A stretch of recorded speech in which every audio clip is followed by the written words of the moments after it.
This is going to be a real quick review of the Midland WR120B weather radio. I bought this at Amazon. I paid $29.99 for it. Actually, I bought two of them.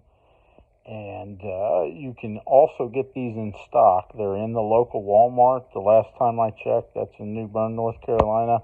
I don't know how many they have, but they did show that they were in stock. Essentially, all you do is slap 3 AA batteries in. I'm running off of rechargeables as well, too. Sometimes rechargeable batteries don't work because they're 1.2 volts and alkaline batteries are 1.5 volts, but this works just fine. The setup, of course, when you slap the batteries in, it goes into a setup screen, asks you what language you want to use. One thing I like about this is it says, like, set time, and I shouldn't have pushed that again. Set time, set alarm, so you can use it as an alarm clock, set the language, set the location.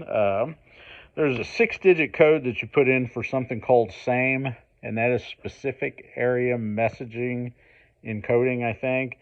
And instead of getting like signals from all the outlying counties around you, you would just get one for the specific county you live in. So you could set this up just to get alerts from Craven County, and that's exactly what I've done here. So we've got set location. You can actually have it do 1 county, 2 counties, 3 counties if you prefer, which that was nice. I kind of thought it was all or one. It's not. So we set up a single. As you can see, mine says 01 Craven, North Carolina. So what happens is you go to a setup screen here, and it'll ask you, where you at, USA, and then it throws you to an alphabetical listing of states. So you can scroll down and hit North Carolina and then hit the select button again.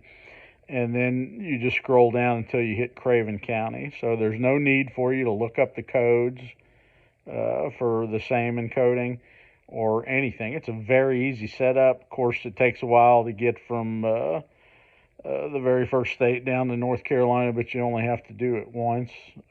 If you just want to listen to the weather radio, you hit this button here that says weather and snooze. I'm in the menu, so I need to get out of that.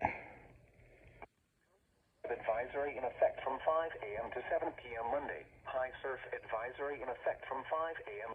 So you may notice this little icon right here. That means the alerts are set to voice.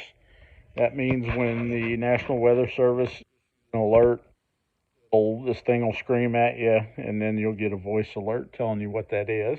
And then across the screen here, it'll say tornado or whatever,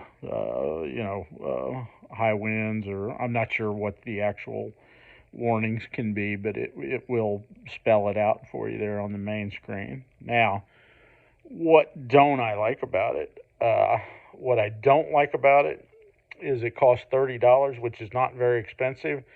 But you would think your same $30 would get you an AM/FM radio as well, too. It's not that much to ask. Another thing I don't like about it is that when you put batteries in, especially rechargeable batteries, this has an AC adapter with it. And you would use it plugged into the wall because it would kill batteries pretty quick. In fact, it says it'll kill the batteries in about 5 hours or so, or give you 75 hours of use with no alerts or something. I forget exactly what it says. So you plug it in here, but you would think also for your $30 that if you had rechargeable batteries, that it would keep your batteries charged up, and it does not. So those are the two things I don't like about it.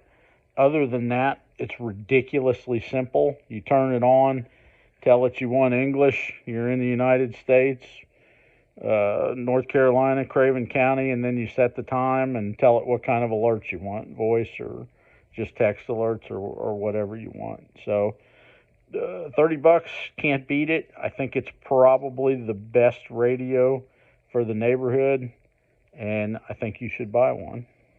I did. I bought two.